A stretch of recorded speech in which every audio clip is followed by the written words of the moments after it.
বিয়ের সাজে গয়নার গুরুত্ব অপরিসীম। ঐতিহ্যবাহী সোনার গয়নার পাশাপাশি রূপা, কুন্দন, অক্সিডাইজড এবং রত্ন পাথরের গয়নাও বেশ জনপ্রিয়।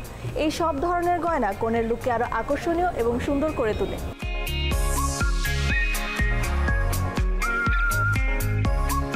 ব্রাইড যারা আছে ওরা হয়তো আগের দিন যে গোল্ডের গয়নাটা আছে সেটা যত ছোটই হোক বা বড় হোক, সেই গোল্ডের গয়নাটা পরে হয়তো আগটা কভার করছে। এখন যেহেতু বিয়েতে অনেকগুলো প্রোগ্রাম হয়, অনেকগুলো লুক হয়, অনেকগুলো দেখা যায় যে এক একটা ড্রেসের সাথে এক এক ধরনের গয়না হয়।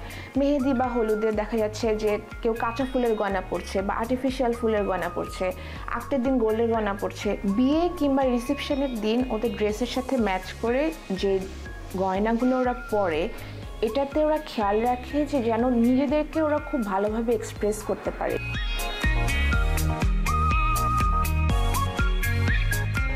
আমি যদি আমার রিসেন্ট কোনো ব্রাইডের কথা বলি, তাহলে সেই ব্রাইডটার জুয়েলারির জন্য যে স্টোরিটা সেটা খুবই ইন্টারেস্টিং। কারণ সে হচ্ছে তার মার বিয়ের একটা টিকলি নিয়ে আসছে আমার কাছে, নিয়ে এসে বলছে যে সে এই টিকলিটার সাথে ম্যাচ করে সে তার বাকি সব গয়না ডিজাইন করতে চায়।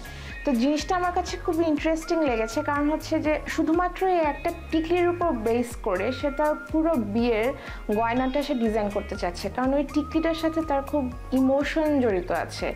সে চাচ্ছে যে তার এই মার বিয়ের টিকলিটা, মানে শুধুমাত্র তার মায়ের এই বিয়ের টিকলিটাই ছিল তার কাছে, আর কোনো কিছু ছিল না।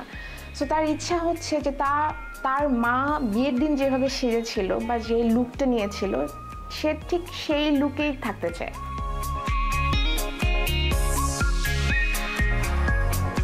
এখন যেহেতু বিয়ের অনেকগুলো প্রোগ্রাম হয়, সো ব্রাইডরা চিন্তা করে যে এক এক প্রোগ্রামে এক এক লুক নিবে। ইভেন সে প্রোগ্রাম যদি সকালের দিকে হয়, ডে লাইটে হয়, তাহলে সে এক ধরনের গয়না পরতে পছন্দ করে তার ড্রেসের সাথে ম্যাচ করে। যদি রাতের বেলার প্রোগ্রাম হয় তাহলে সে আরেক ধরনের গয়না পরতে পছন্দ করে।